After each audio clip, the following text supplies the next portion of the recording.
We had on January 6, 2021, how he was then charged with multiple felonies for it. He was betting. The laptop from hell was from Russia. And I said it wasn't from Russia, it was from Hunter.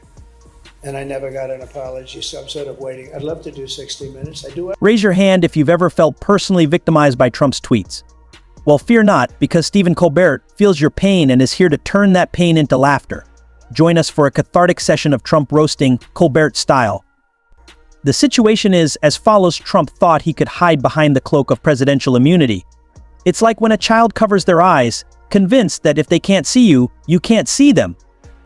But here's the twist: Smith isn't hiding from anyone. His response is a resounding nah, Donnie. You're not protected by that fancy blanket of immunity when you're trying to rig the 2020 election, and what a trove of evidence Smith presented. He showcased Trump's relentless promotion of baseless voter fraud allegations even after his electoral defeat. It's like watching a bear rummage through a campsite, insisting he was just looking for picnic baskets, as Colbert put it. Let's be honest, Trump's attempts at justifying his actions make Yogi Bear's excuses look like Pulitzer Prize winners. But hold on, things are about to get even juicier. The identities of several co-conspirators have been conveniently obscured in the petition. Colbert quipped that their names might rhyme with Shanka, and oh, how true that is. Who would have thought that pin the blame on the scapegoat would be a staple of Trump family game night? It's like they've turned failure into a family bonding experience. Now let's address the elephant in the room. The core message of Trump's pre-election campaign was, "I'm going to win, and if I don't, I'll just say I did anyway." It appears he adopted a toddler strategy for dealing with defeat, reminiscent of a child flipping the board during Candyland, because they didn't like the outcome. Colbert astutely pointed out that this man can't handle losing anything. So, is it time to start handing out participation trophies for failed coup attempts? Congratulations, Donald, you showed up, and that's what counts. And let's not forget Trump's less-than-ideal staff, who were crucial players in his magic show of misdirection. How did a group of supposedly elite attorneys manage to turn illegal defenses into a circus sideshow? It's like watching a high-stakes magic act where the only trick is making the truth disappear. So join us for this evening of laughter as we turn the absurdity of it all into a much-needed therapy session. Let's raise our glasses to the comedy that comes from chaos and the humor that helps us cope with the wild world we live in. Prepare yourself, folks, for an exhilarating journey into the chaotic world of misfit lawyers, where common sense is perpetually absent and competence goes to die. First up on our list is Rudy Giuliani, the man who can't even send a proper text message. You'd think a former mayor of New York City would have a handle on technology, right?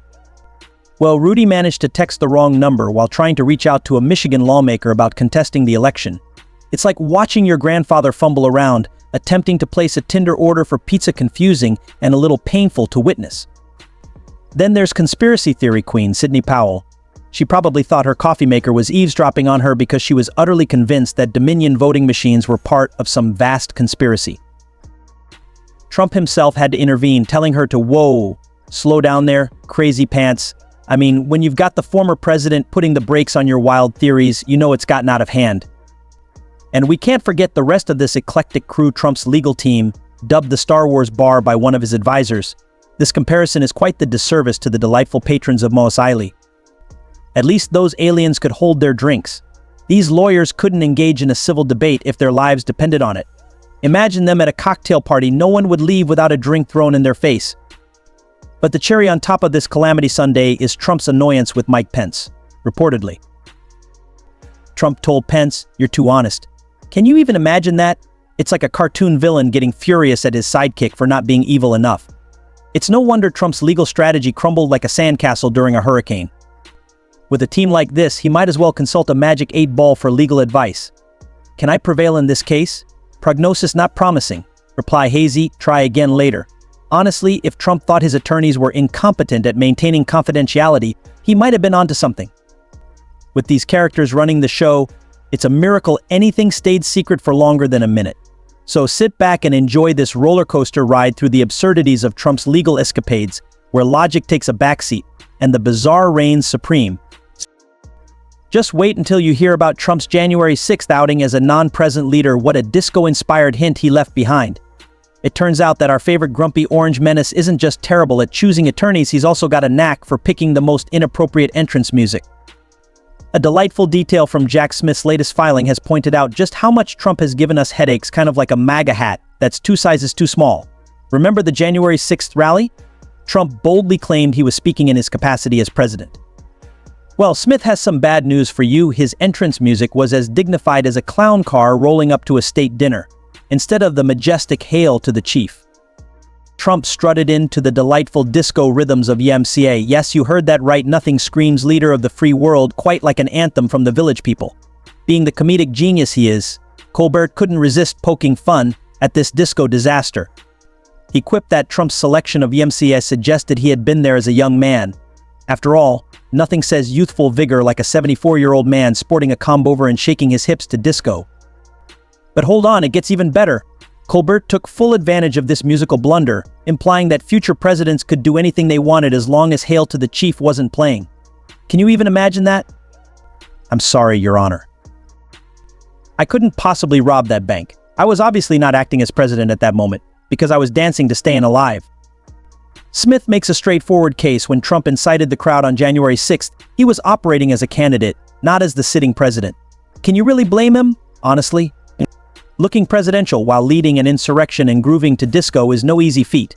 It's like trying to win a dance-off while running a country. Good luck succeeding at both. The truly shocking part. Trump's attorneys are attempting to argue that everything he did was required of him in his capacity as president. Yes, you heard that right. Apparently. YMCA has replaced the national anthem. Colbert nailed it when he suggested that Trump's official capacity was simply to embarrass himself on a grand scale. Let's be real here. On that fateful day, Trump was in charge of nothing more than the dumpster fire he started. Now, let's take a moment to be honest. Wouldn't you want to appear presidential if you were the president of the United States about to address a crowd about the outcome of an election? Not Ardani, though.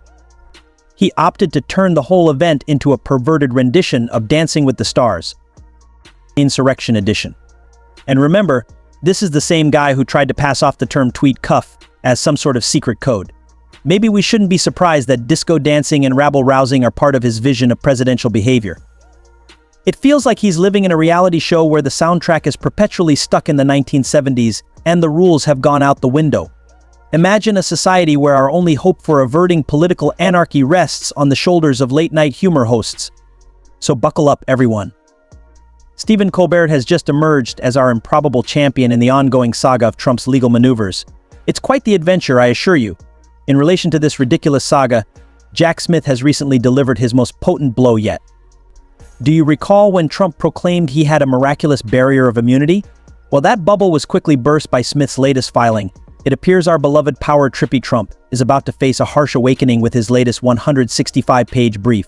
Special counsel Jack Smith, who's been giving Donald more headaches than a MAGA hat 2 sizes too small, has managed to make Trump angrier than a tea kettle on steroids. Here's the situation. Trump thought he could hide behind presidential immunity, like a child covering their eyes and believing that if they can't see you, you can't see them. But Smith isn't playing hide and seek. His message is loud and clear. Donnie, you are not protected by that elegant blanket of immunity while trying to rig the 2020 election. And what a collection of evidence Smith brought to the table. He presented proof that Trump continued to promote ludicrous allegations of voter fraud long after his electoral defeat. It's like watching a bear break into a campsite, insisting he was just searching for picnic baskets. As Colbert aptly pointed out, claiming that resorting to crime shouldn't be confused with crime resort is a stretch. Come on, Trump Yogi Bear had better justifications for his antics. But wait, it gets even juicier.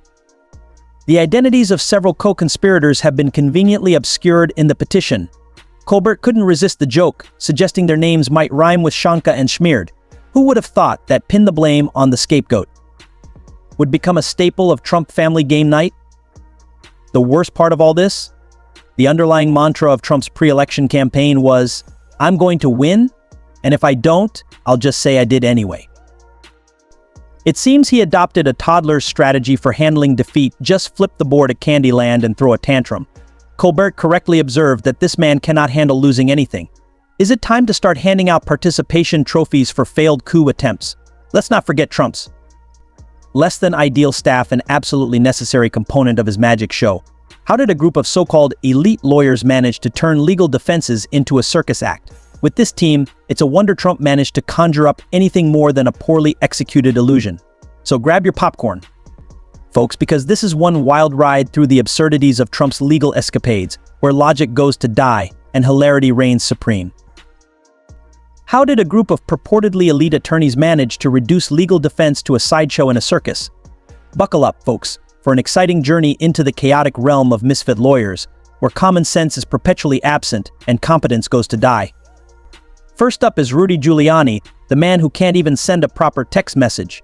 You'd think a former mayor of New York City would have a handle on technology, right? Well, Rudy managed to text the wrong number while trying to reach out to a Michigan lawmaker about contesting the election. It's like watching your grandfather fumble around, attempting to place a Tinder order for pizza, confusing and cringeworthy. And then we have conspiracy theory queen Sidney Powell. You might say she believed her coffee maker was eavesdropping on her, given how convinced she was that Dominion voting machines were part of some vast conspiracy. In response to her extreme assertions, Trump had to step in and say, "Oh, slow down there, crazy pants." Not to mention the rest of this eclectic crew. They've been dubbed the Star Wars bar by one of Trump's advisors, a serious disservice to the wonderful patrons of Mos Eisley. At least those aliens could hold their drinks. These people couldn't engage in a civil debate if their lives depended on it. But the icing on this calamity Sunday? Trump's annoyance with Mike Pence. Reportedly, Trump told Pence, "You're too honest." Can you even imagine that? It's like a cartoon villain getting furious at his sidekick for not being evil enough. It's no wonder Trump's legal strategy crumbled like a sandcastle during a hurricane. With a squad like this, he'd be better off seeking counsel from a magic 8-ball. Can I prevail in this case? Prognosis not promising. Talk about a false information crystal ball. Honestly, it's a wonder Trump managed to conjure up anything resembling a legal defense with this crew. Watching their antics is like witnessing a poorly scripted reality show, entertaining, yet utterly bewildering. So as we delve deeper into this legal circus, just remember, it's not just about the law, it's about the hilarity that ensues when the so-called elite let their incompetence shine. If Trump thought his attorneys were incompetent at maintaining confidentiality, just wait until you hear about his January 6th outing as a non-resident. What disco-inspired hint was left by our favorite orange menace? It seems that not only is Grumpy Trumpy terrible at picking lawyers, but he's also atrocious at selecting entrance music. A particularly humorous element in Jack Smith's latest filing highlights this oversight. Smith, who's been giving Trump more headaches than a MAGA hat that's 2 sizes too small, had some bad news for the former president. Remember the January 6th rally when Trump claimed he was speaking in his official capacity as president? Well, brace yourselves, his entrance music selection was as dignified as a clown car pulling up to a state dinner. Instead of the traditional hail to the chief, Trump waltzed in to the delightful disco rhythms of YMCA. Yes, you heard that right. Nothing screams leader of the free world quite like an anthem from the Village People, right? Being the comic genius that he is, Stephen Colbert couldn't resist poking fun at this disco catastrophe. He jokingly remarked that Trump's choice of YMCA suggested he had been there as a young man. Because let's be real, nothing says youthful vigor quite like a 74-year-old man sporting a comb-over dancing to disco music. Can you imagine the scene? As Trump struts in, grooving to YMCA, one can only wonder what was going through his mind. It's hard to look presidential when you're busting out disco moves and trying to lead a nation. Maybe he thought he was auditioning for Dancing with the Stars Insurrection Edition. So here we are, witnessing the absurdity of it all, Trump's entrance music not just lacking dignity, but also leaving us all scratching our heads and laughing at the sheer ridiculousness of it. When it comes to choosing attorneys and entrance music, perhaps Trump should stick to the basics because this performance was anything but presidential.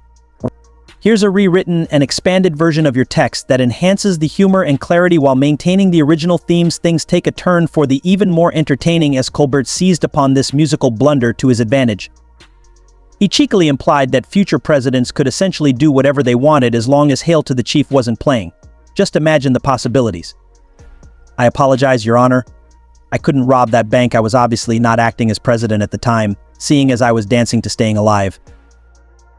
Jack Smith makes a very straightforward case. When Trump incited the audience on January 6th, he was operating as a candidate, not as the sitting president. Can you really blame him?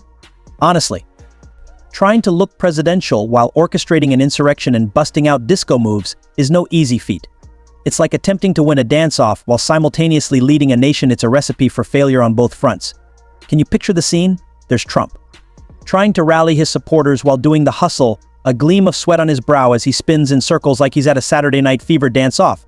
It's hard to take the leader of the free world seriously when he's shimmying to the beat, looking more like he's auditioning for Dancing with the Stars than addressing a crowd about the future of democracy. So while Trump might have thought he could bring a little disco flair to his political theatrics, Colbert reminds us that it's a delicate balance. The line between presidential decorum and a dance floor showdown is razor thin, and in this case, Trump seems to have tripped over it in spectacular fashion.